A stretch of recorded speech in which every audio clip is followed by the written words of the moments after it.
I just got my Pillow Pop Liquid Blush from Everbalana in the shade Strawberry Milk. Ganda ng packaging niya guys, super simple lang.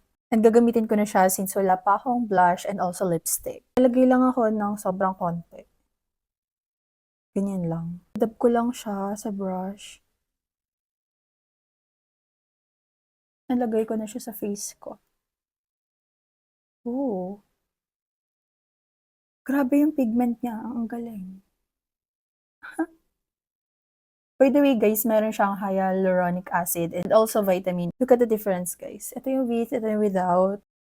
So, para lang akong kinilig, di ba? Lagay pa natin yung iba sa kabila.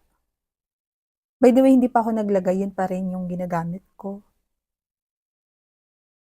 Alam niyo ba, first time kong gumamit ng brush sa blush, sa liquid blush. The usual ginagamit ko is kamay. Oh my gosh, ang ganda niya. Oh my God, ang ganda niya talaga. Ganito yung gusto kong blush eh. Ito lang yung bagay na blush sa akin, yung pink. Di ba yung parang kinilig lang ako kasi nakita ko siya. At dahil satisfied na ako dyan sa look ko, so since medyo pa konti-konti pa yan, kunin ko na lang yung iba. I don't know kung meron pa ba talaga. Ayan, nadalagay ko lang siya sa lips. So yeah, hindi na siya abot. Lagyan ko lang ng konti.